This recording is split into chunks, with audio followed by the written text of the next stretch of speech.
capítulo 9.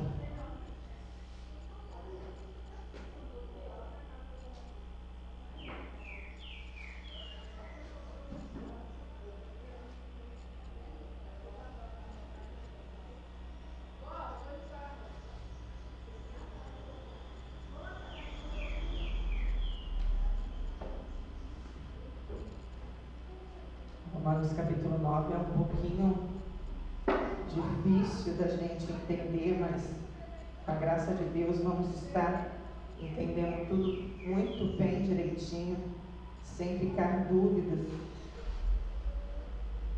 sem ficar requisitos de qualquer tipo de dúvida, e que Deus nos ajude a manter a nossa fé. Como no domingo passado a gente já fez a leitura e explicação do primeiro versículo até o versículo 5, vamos começar então do versículo 6 e vamos até o versículo 13 nesse momento, amém?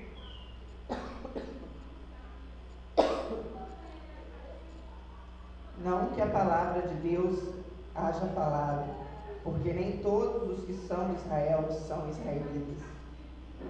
Nem por serem descendência de Abraão são todos filhos. Pelo contrário, em Isaque será chamada a tua descendência. Isso é que não são os filhos da carne, eles são os filhos de Deus. Mas os filhos da promessa são contados como descendências.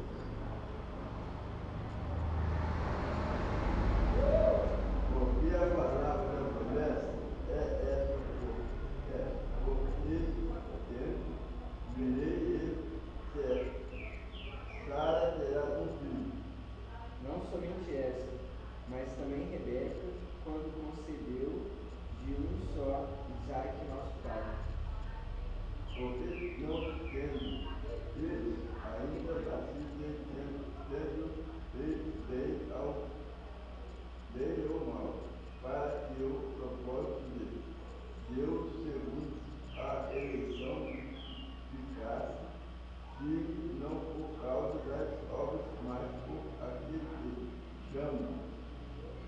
Foi-lhe dito a ela: o maior servirá ao menor. Como está escrito: amém, Jacó, e aborreci Israel. E a queremos que aí. Só o 13, irmão. Só o 13. Por enquanto, só o 13. Então, aqui Paulo está fazendo uma defesa. Que é preciso entender que os filhos de Deus, ou seja, os verdadeiros israelitas, são de fato os filhos da promessa. Foi assim na história, porque a descendência foi chamada em Isaque. E também significa que Deus escolheu Jacó antes mesmo do nascimento dele. Que na barriga da mãe tinha Jacó e Esaú.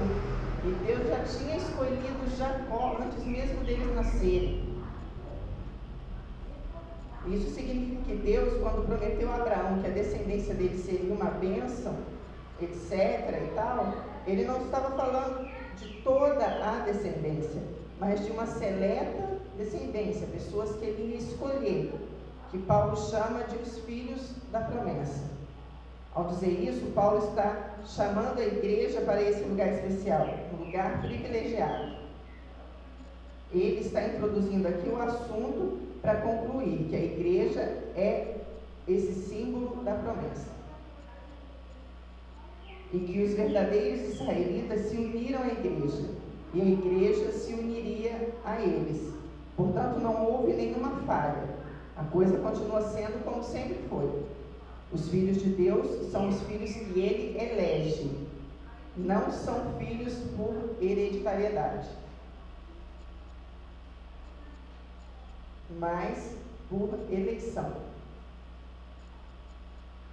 E é nisso que consiste toda essa certeza de liberdade, essa liberdade cristã, toda a convicção de ser filho de Deus e de termos garantido o nosso futuro.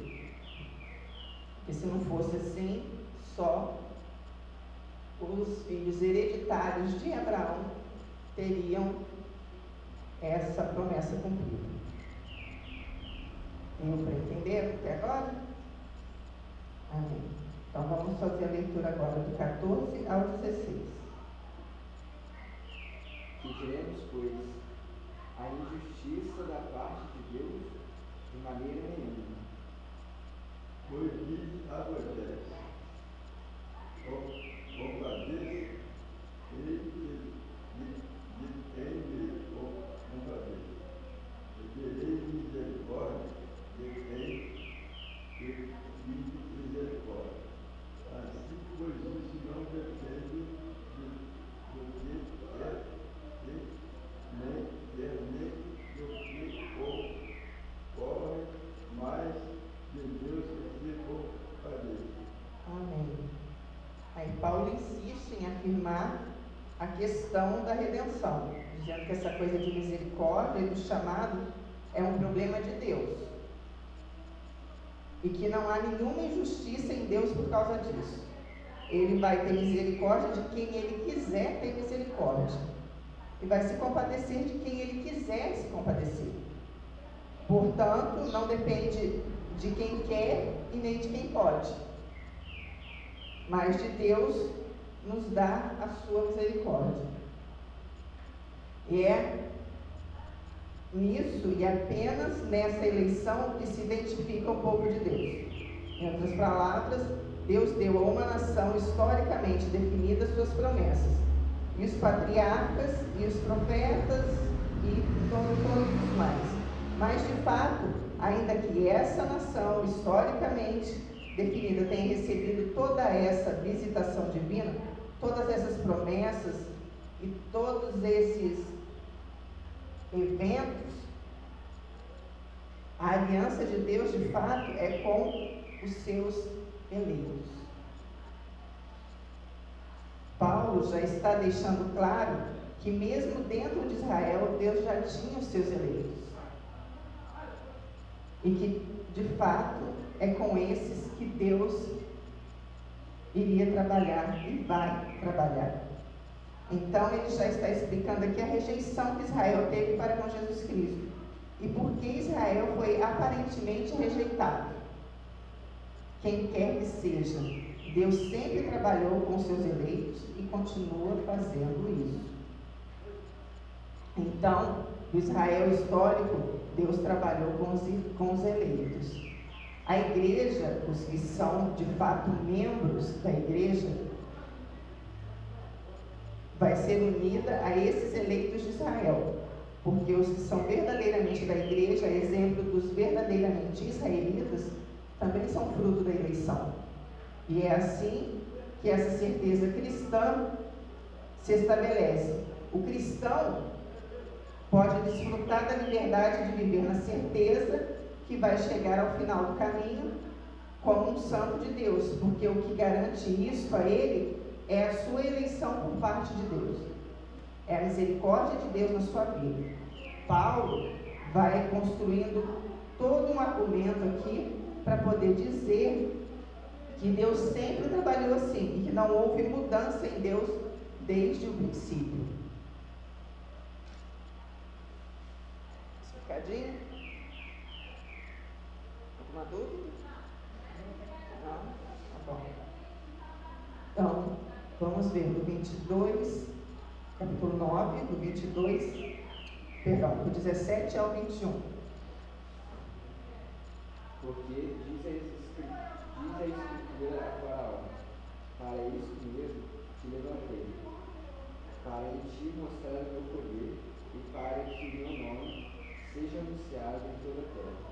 Logo foi compadeça de quem quer enriquecer, a quem quer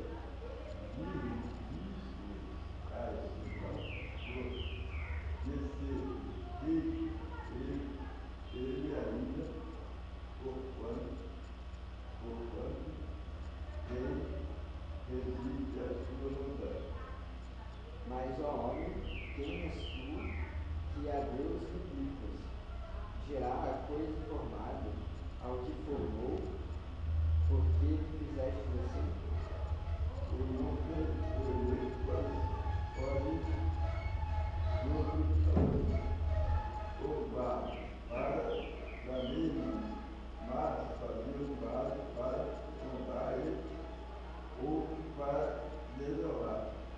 Amém.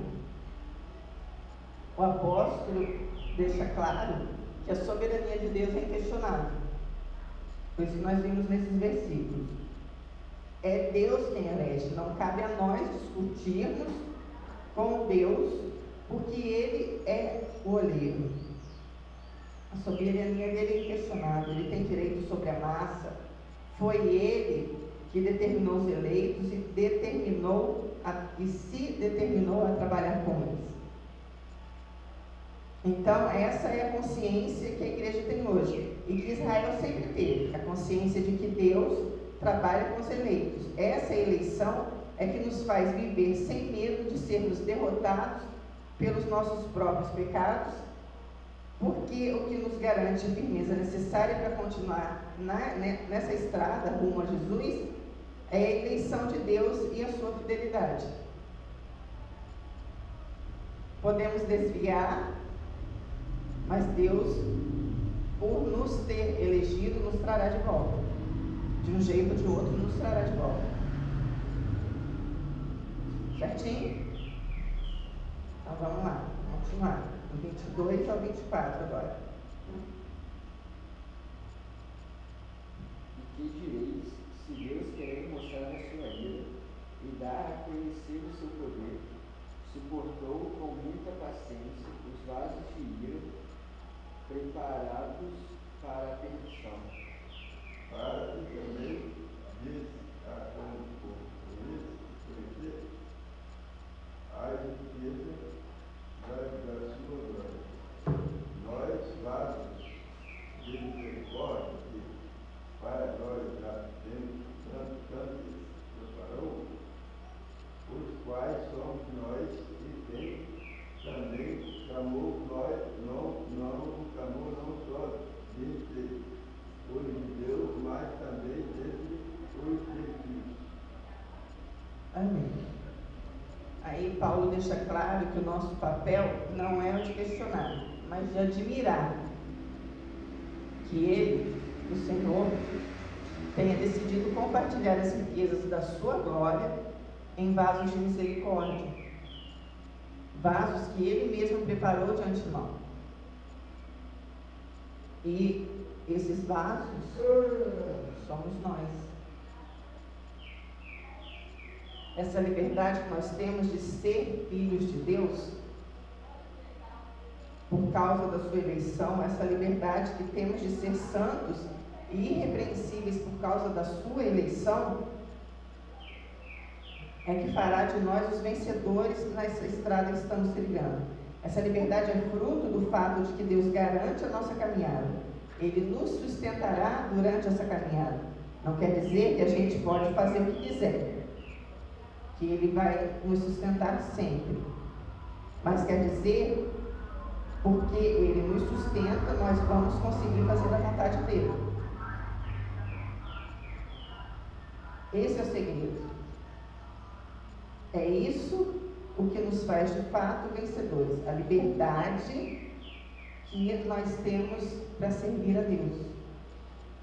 É preciso lembrar que liberdade na fé cristã não é nem libertinagem, nem autonomia em relação a Deus. Liberdade é liberdade para ser homem, para ser gente. E ser gente é amar a Deus acima de todas as coisas e servi-lo de todo o coração. Os que alcançaram essa liberdade de ser gente são os que Deus elegeu para serem os seus filhos. Não pode se confundir liberdade com libertinagem.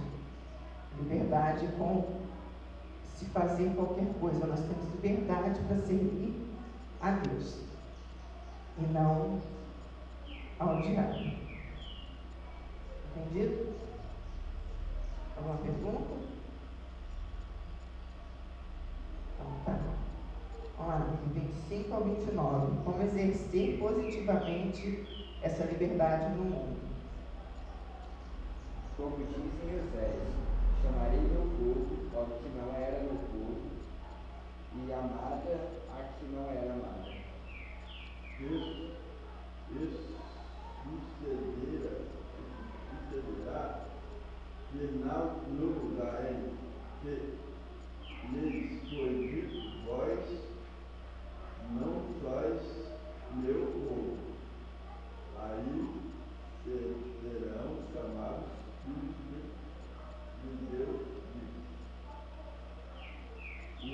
menos clamava acerca de Israel, ainda que o número dos filhos de Israel seja como a areia do mar, e renascente é que será salvo. Porque o Senhor executará a sua palavra sobre a terra, plantando e obediando-a. E como antes que o Senhor dos exércitos não deixará descendência, tenhamos simplesmente como Sodoma, e seríamos semelhantes a Gomorra. Amém. Então, como é que a gente pode exercer positivamente essa liberdade no mundo? Essa situação já havia sido profetizada pelo profeta Oséias, como a gente leu aqui, e pelo profeta Isaías, de que o Senhor salvaria um remanescente e que o Senhor traria um povo distante. Portanto, Paulo está dizendo: vocês podem confiar nas promessas. Não pense que as promessas falham porque Israel falhou. E não pense que a falha de Israel tem a ver com o fato de que Deus falhou em sustentá-los, ou de que o próprio homem pode se desviar. Paulo está dizendo que sempre foi desse jeito que Deus trabalhou, a partir dessa eleição, e que os que foram eleitos em Israel permaneceram firmes até o fim. E a igreja é enxertada no Israel eleito. Não é enxertada no Israel histórico, apenas no Israel nação historicamente definida é enxertada no Israel eleito. Então os verdadeiros filhos de Deus são enxertados no Israel eleito. Será como a sua igreja, e que isso não tem nada a ver com força humana. Os seres humanos só conseguem ser gente na plenitude do termo pelo poder de Deus e pela graça de Deus. Se Deus não tivesse estabelecido eleitos em Israel, teria se desviado e se tornado como Sodoma e Gomorra. Quer dizer, não existiria. E Sodoma e Gomorra não existe mais. Acabou-se completamente. O que sustentou Israel, o histórico, foi o Israel eleito. E dessa forma é com a igreja. A igreja foi enxertada no Israel eleito. Então não há nenhuma crise. Não há nenhuma crise. Sempre foi assim. Vamos ver? Romanos 30 a 33. Romanos 9, do 30 ao 33. Que diremos, pois, que os gentios que não buscavam a justiça a alcançaram? Sim, mas a justiça que vem da fé. Mas Israel, que buscava a lei da justiça, não chegou à lei da justiça.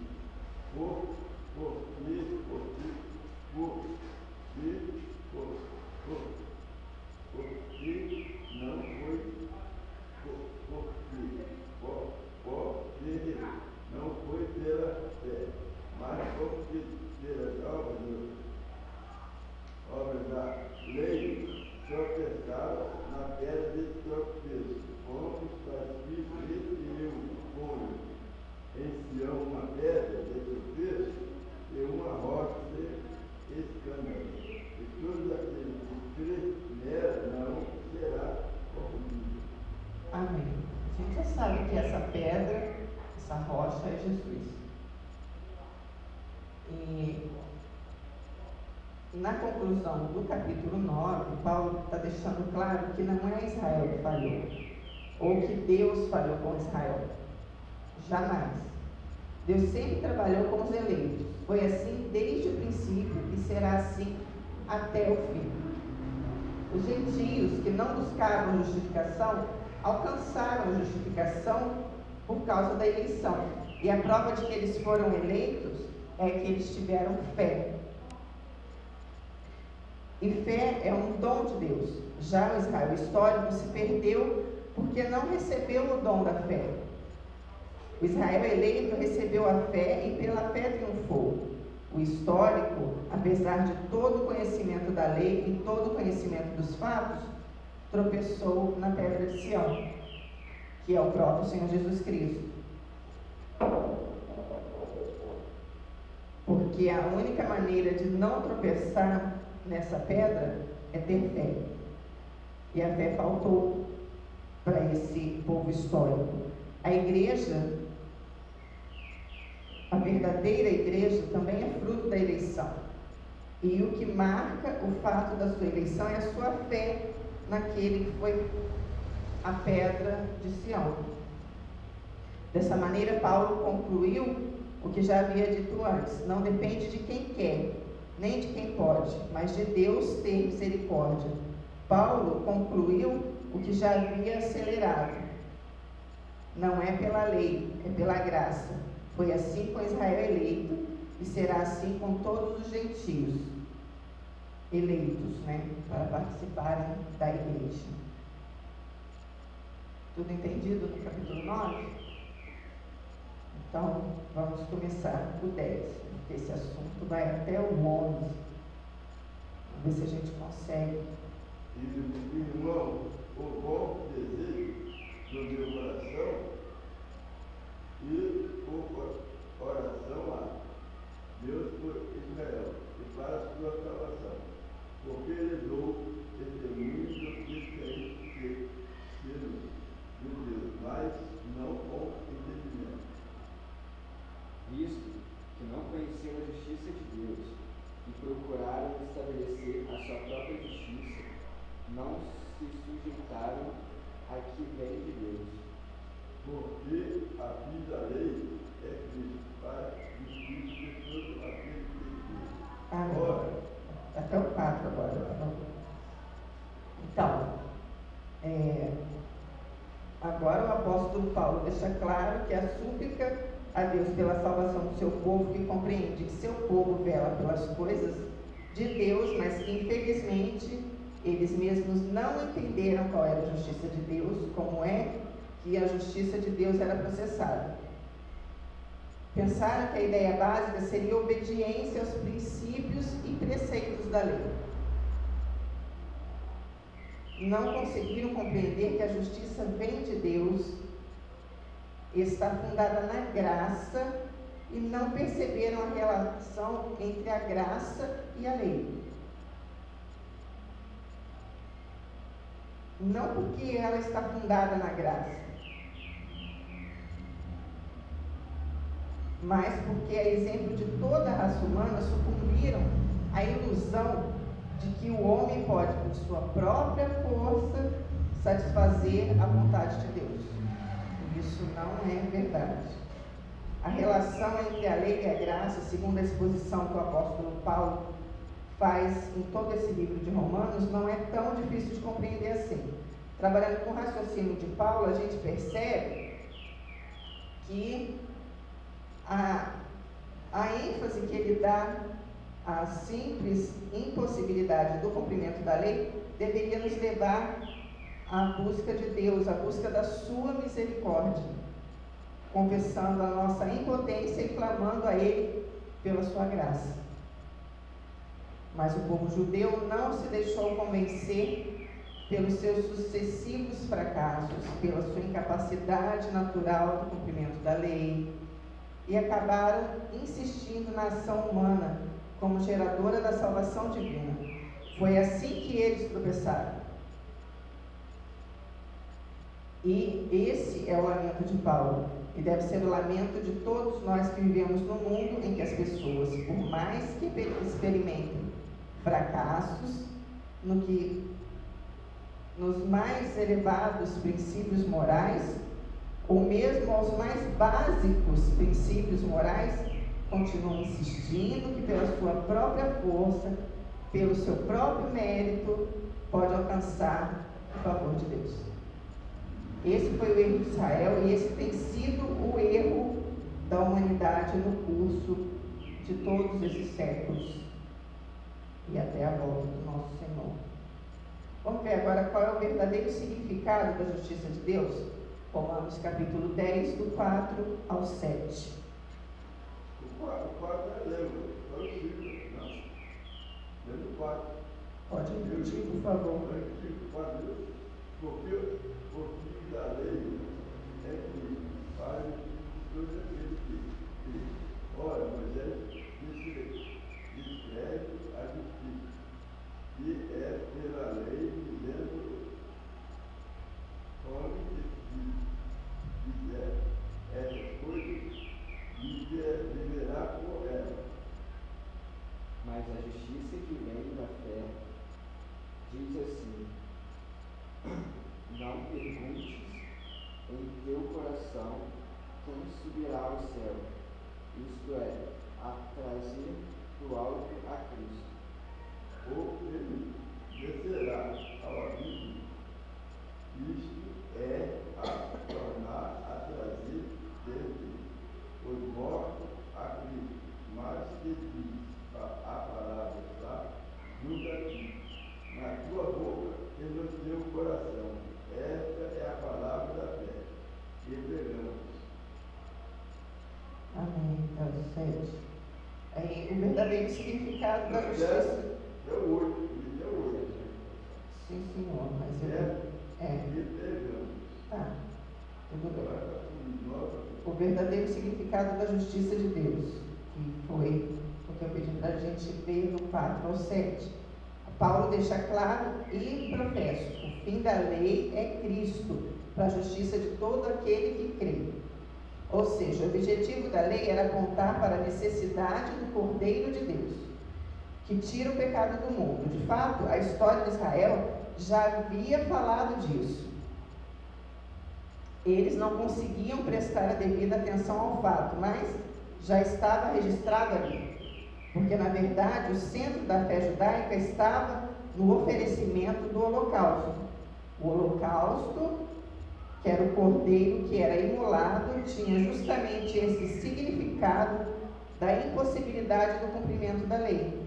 E, portanto, da necessidade de um sacrifício que aplacasse a ira de Deus. Essa ira despertada justamente pela incapacidade humana de cumprir as demandas da lei. O que significa isso? Que a lei apontava para algo maior que os seus preceitos.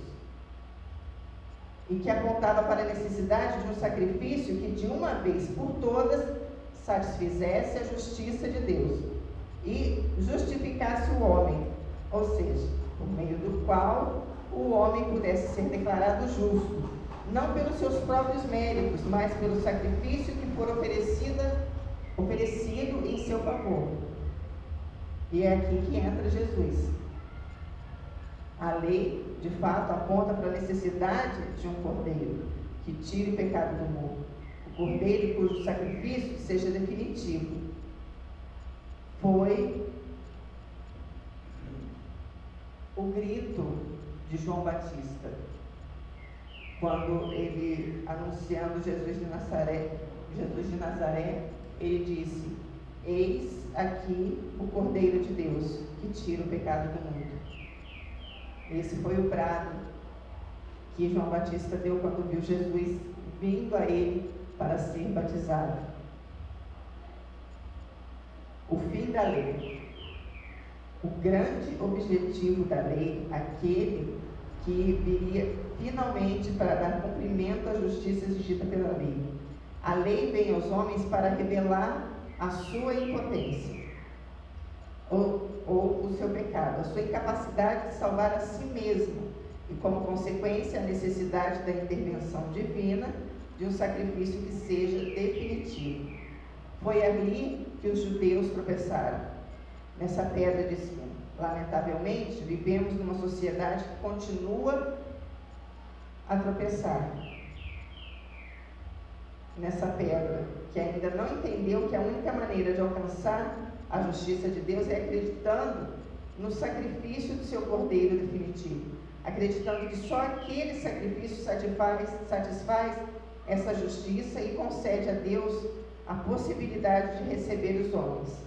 Portanto, Quando os homens creem na suficiência daquele sacrifício, ganham então a possibilidade de voltar para Deus por meio desse sacrifício, voltar pedindo perdão, arrependidos, prontos para começar uma nova vida, sustentados única e exclusivamente na fé de que, por causa daquele sacrifício, os pecados deles estão perdoados.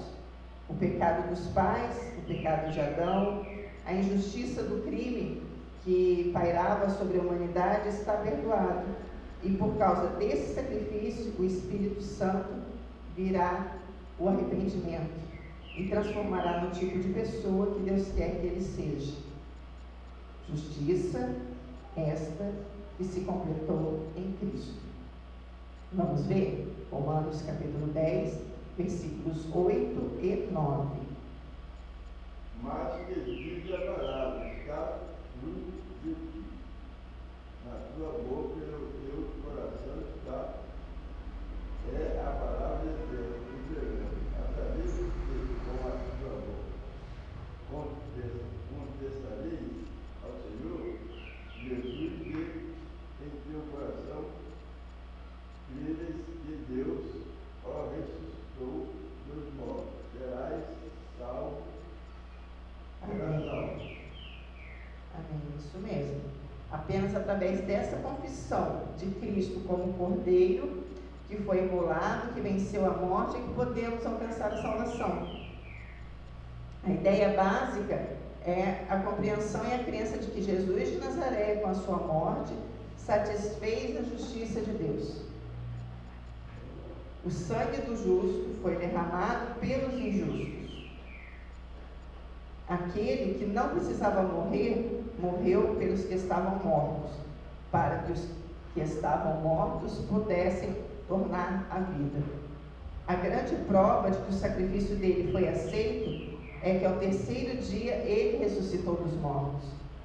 O ressuscitar dos mortos venceu a morte de uma vez para sempre.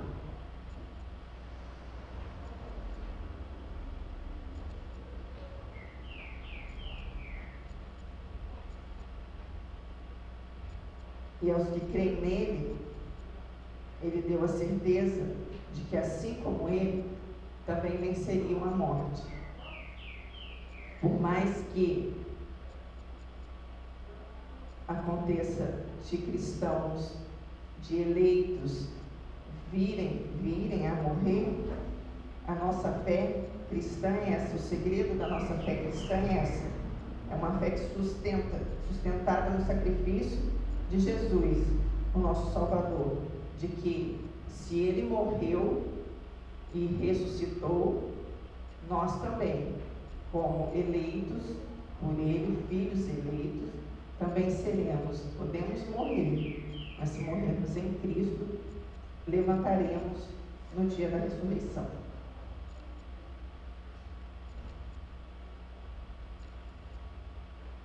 Nessa justiça é como se tivesse um tribunal e todos nós estivéssemos diante dele e viesse sobre nós dúvidas terríveis, das quais éramos de fato todos culpados de rebelião, de termos nos tornado pecadores por natureza, de todos os atos decorrentes dessa contaminação da natureza, e diante desse crime, dessa culpa assumida, ficava estabelecido que a raça humana não tinha como satisfazer a justiça. O crime era grande demais para que pudesse ser pago por criminosos. Os criminosos estavam condenados à morte eterna, nunca mais sairiam das trevas. Mas o justo, aquele que sendo Deus não julgou por usurpação ser igual a Deus, mas a si mesmo se esvaziou, desceu no nível dos homens, que viveu com os homens, triunfou onde os homens fracassaram. Não apenas nasceu sem pecado, mas viveu sem pecado. E, portanto, venceu onde os homens foram derrotados. Não precisava morrer. Não pairava sobre ele nenhuma acusação. A sua natureza não estava contaminada, mas ele voluntariamente entregou-se para que o pecado de toda a raça humana fosse pago e a justiça de Deus fosse satisfeita. A prova de que a morte dele conseguiu esse intento é que ao terceiro dia ele ressuscitou, vencendo o mais temível de todos os inimigos, que é a morte. E todo aquele que confessar isso e que crer que isso foi feito em seu favor, será salvo. Todos os benefícios da vitória de Cristo serão repassados para essa pessoa. E o Espírito de Deus vai habitar nessa pessoa. Essa justiça é a justiça que está em Cristo. E só nele. Ela só se completa em Jesus porque Ele é a justiça de Deus. Ele é que satisfaz a justiça de Deus e abre então a porta para os arrependidos. Aí agora nós vamos ver a falta de entendimento dos judeus e dos não crentes, que está do versículo 10 até o versículo 12. Visto que com o coração se crê para a justiça e com a boca se faz confissão para a salvação, porque a Escritura diz todo aquele que nele crê não será confundido. Pois não há diferença entre judeu e grego. O mesmo é o Senhor de todos, rico para com todos os que o invocam. Porque todo aquele que invoca o nome do Senhor será salvo. Amém.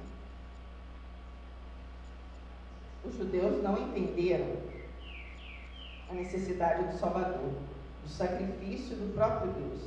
Eles não conseguiram perceber, primeiro, que Deus os amasse tanto e, segundo, que a nossa salvação custaria um preço tão alto. Não conseguiram entender também que o fato de Deus tê-los formado como povo não os tornava herdeiros exclusivos da salvação, mas sim uma nação que existia em benefício para que todas as outras nações, e eles não perceberam a sua vocação missionária, não perceberam que eles foram formados para que o Messias viesse ao mundo e pudesse resgatar então toda a humanidade. Eles não perceberam que foram formados em favor da humanidade, não entenderam que o sacrifício de Cristo era o apogeu do sacrifício de um povo, durante séculos, trazendo a tocha da salvação de geração em geração até que o Messias viesse, até que Jesus nascesse. A não entenderem isso, eles fizeram com que a sua própria história perdesse o sentido num determinado ponto de vista. É claro que perdeu sentido para eles e não para nós, os que foram salvos. Mas é como se o sujeito tivesse nadado e morrido na praia. Foram chamados, formados por Deus para uma vida sacrificial, cheia de bênção, as bênçãos da revelação de Deus, mas repleta de sacrifício, porque eles tinham de ser preservados de uma série de erros, porque tinham que trazer a tocha da salvação de geração em geração, e quando o Messias veio, eles não o reconheceram, porque nesse processo de trazer a tocha da salvação, eles perderam a visão da salvação, que é a justificação pela fé no Cordeiro de Deus que tira o pecado do mundo. Eles não entenderam que essa salvação era para todo mundo, não era exclusividade deles. Até porque eles mesmos foram formados para que todas as famílias da terra fossem abençoadas. Lamentavelmente, eles perderam isso. Às vezes a gente vê isso entre os cristãos também. Muitos cristãos perderam a consciência que existem para o outro. Porque a igreja é aquela que continua carregando a tocha da salvação. Não para si mesma, mas para toda a raça humana. Muitos crentes perderam a noção de que nós, os que fomos salvos, estamos em débito com aqueles que ainda não foram salvos. O débito de ser exemplo, de pregar o Evangelho, de levar a voz do bom pastor aos quatro cantos do mundo. Esse é o nosso débito. Agora, nós vamos ver a vitória conquistada em Cristo. Capítulo 10, do 13 ao 16.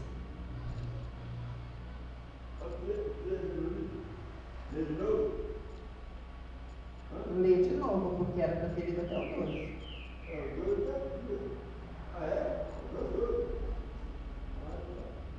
Porque todo aquele que invocar o nome do Senhor será salvo. Como, pois, invocarão aquele em quem não creram? E como crerão naquele de quem não ouviram? E como ouvirão se não há quem pregue? E como pregarão se não forem enviados? Como está escrito: conformosos são os pés dos que anunciam a paz, dos que anunciam coisas boas. Mas, só 16. Mas nem todos obedecem ao Evangelho. Mas Isaías diz: Senhor, quem crê na nossa pregação? Amém. A vitória conquistada por Cristo é a vitória de salvação. Pela graça de Jesus Cristo, pela graça de Deus que foi derramada em Jesus Cristo, todos aqueles que nele creem, todos aqueles que invocam o seu nome, que creem de coração e com os lábios, invocam o Senhor e Rei como Salvador, são salvos, são justificados. E é lógico que isso traz sobre os salvos uma grande responsabilidade. A responsabilidade de enviar, de pregar, de anunciar. Porque essa vitória é uma vitória que tem que ser estendida a toda a humanidade. Jesus venceu pela humanidade. Ele venceu pela raça humana. A Bíblia fala de uma grande rebelião e de que o homem aderiu a essa rebelião, mas que o amor de Deus não permitiu que ela sucumbisse nessa desgraça. E por causa desse amor, ele veio buscar a raça humana. E em Cristo, o Deus que se fez homem e habitou entre nós, a raça humana triunfou. Essa é a grande vitória, essa é a grande bênção, é o grande trunfo que tem que ser anunciado em todo o tempo e fora de tempo também. A igreja tem que se dar conta de que o anúncio do Evangelho é o que aformoseia o pé. Ou seja, não há atividade mais importante e relevante para a história da humanidade do que a atividade de pregar o Evangelho. Porque o Evangelho é o poder de Deus para a salvação de todo aquele que crê. Não adianta ficar fazendo festa, não adianta ficar fazendo templos enormes, programas de TV com horas e horas e horas infindas de gentes e milhões de gentes dentro de um templo, se não estiver falando do Evangelho, se não estiver pregando o Evangelho, não está agradando a Deus. Hoje é tempo de salvação. Antes de qualquer outra reivindicação, de qualquer outra necessidade, de qualquer busca, de qualquer clamor, é preciso que se atenda ao clamor da alma humana, que é o clamor pela salvação. Todo mundo precisa de dinheiro? Precisa. Todo mundo precisa de cura? Precisa. Todo mundo precisa de prosperidade? Precisa. Mas nada mesmo supre a necessidade da salvação. Esse clamor da alma humana vai ao encontro da grande demanda de Deus, que é que os homens se arrependam. Antes de qualquer outra bênção, de qualquer outra dádiva que as pessoas queiram receber ou queiram dar, há uma demanda de Deus para todos os homens que se arrependam, que voltem arrependidos aos pés do Senhor, que abandonem a rebelião e voltem ao estado de submissão e adoração a Ele. Amém? Então agora nós vamos ver como viver sob a bênção dessa justiça. Romanos capítulo 10, do 17, aliás, o 17 e o 18. De sorte que a levem pelo ouvir e o ouvir pela palavra de Deus. Mas digo, porventura não ouviram, sim, como certo, pois por toda a terra saiu a voz deles, e as suas palavras até aos confins do mundo. Amém. Vive-se sob a bênção dessa justiça pela fé. E a fé nos introduz a essa justiça. A fé no Cordeiro de Deus que tira o pecado do mundo faz com que sejamos declarados justos pelo Pai e que sejam cancelados não só os nossos pecados pessoais, mas a nossa herança pecaminosa que veio de Adão. E que sejam cancelados não só por isso, mas como também para nos mantermos nessa justiça. Há de nos manter nessa relação com Deus, pela fé, a mesma fé que nos colocou na presença do Todo-Poderoso. Não tem outro jeito de viver. Como nós já vemos, o justo vive pela fé. É preciso tomar muito cuidado para que a gente não comece pela fé e continue pelas obras humanas. Muita gente cai nessa, é até um nome que eu não costumo usar, esparrela. Fica com aquela profunda sensação de eu criei em Jesus e agora eu preciso fazer alguma coisa para que Deus me julgue merecedor de ficar lá, de ser salvo. Isso é errado. É uma impossibilidade. Não há o que eu, ou o diácono Wellington, ou o irmão Zé Pereira, ou o pastor Camargo, ou qualquer que seja, apóstolo, bispo, quem for, que possa fazer alguma coisa que nos conceda qualquer mérito para continuar na presença de Deus. Não há. Nós estamos na presença de Deus pela graça, porque fomos eleitos e Ele nos agraciou com essa eleição.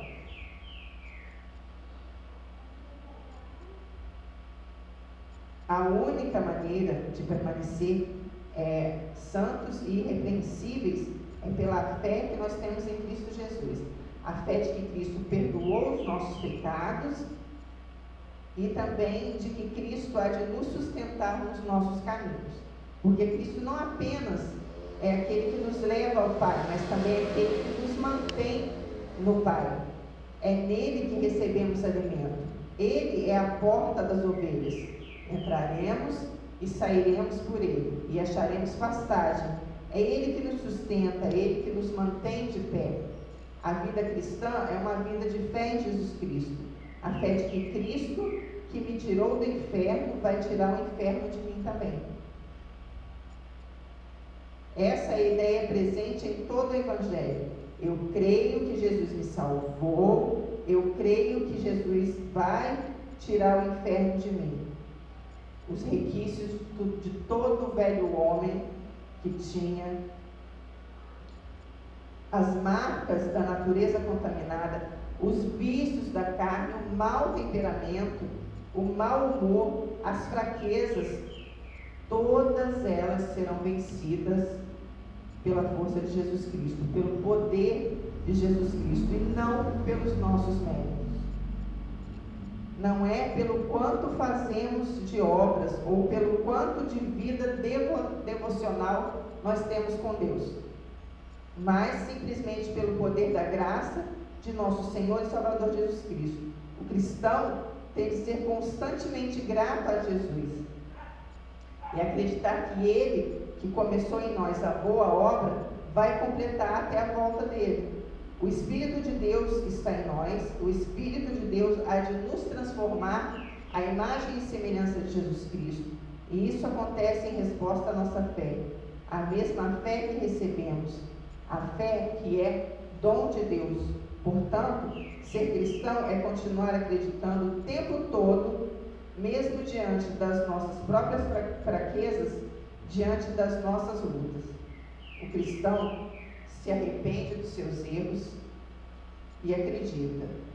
Hoje foi assim, mas amanhã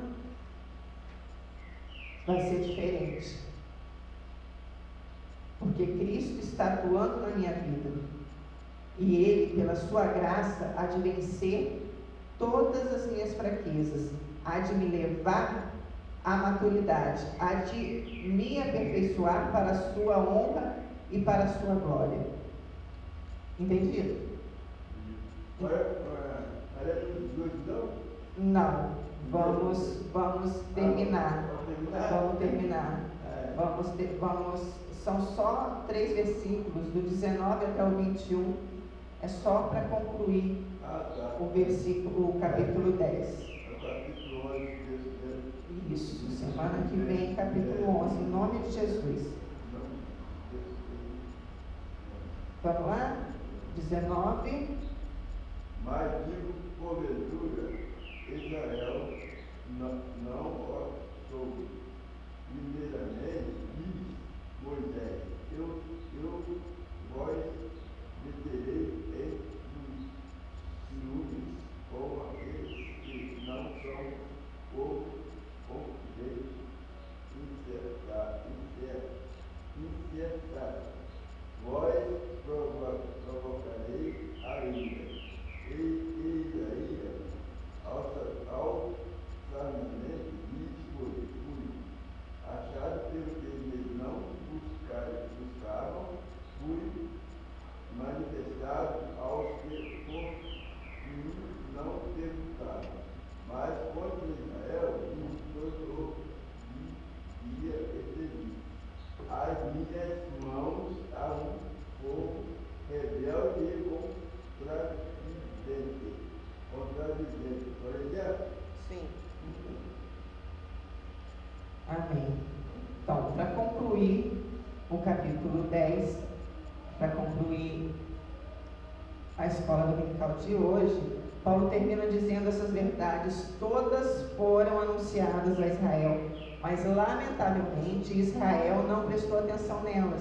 Ele termina num tom triste esse capítulo, um tom de angústia pelo seu povo, um povo maravilhoso, que Deus mesmo formou e que teve uma vida sacrificial pelos séculos afora, trazendo a tocha da salvação até os dias do Messias, mas que com o advento do Messias, o grande sacrifício de Deus pela humanidade, e que de certa forma também era o apogeu do sacrifício de todo o povo para que a humanidade pudesse ser salva, não produziu em Israel o que devia ter produzido. E assim, Paulo termina esse capítulo num tom triste. Nós poderíamos também terminar num tom triste, se nós não soubéssemos das promessas de Deus em relação ao seu povo. Que isso nos leve a orar por esse povo que viveu sacrificadamente séculos e séculos até que Jesus pudesse nascer. Que nós oremos pela salvação de Israel, para que, como povo, eles não tenham corrido em vão. Amém? Essa foi a nossa escola dominical.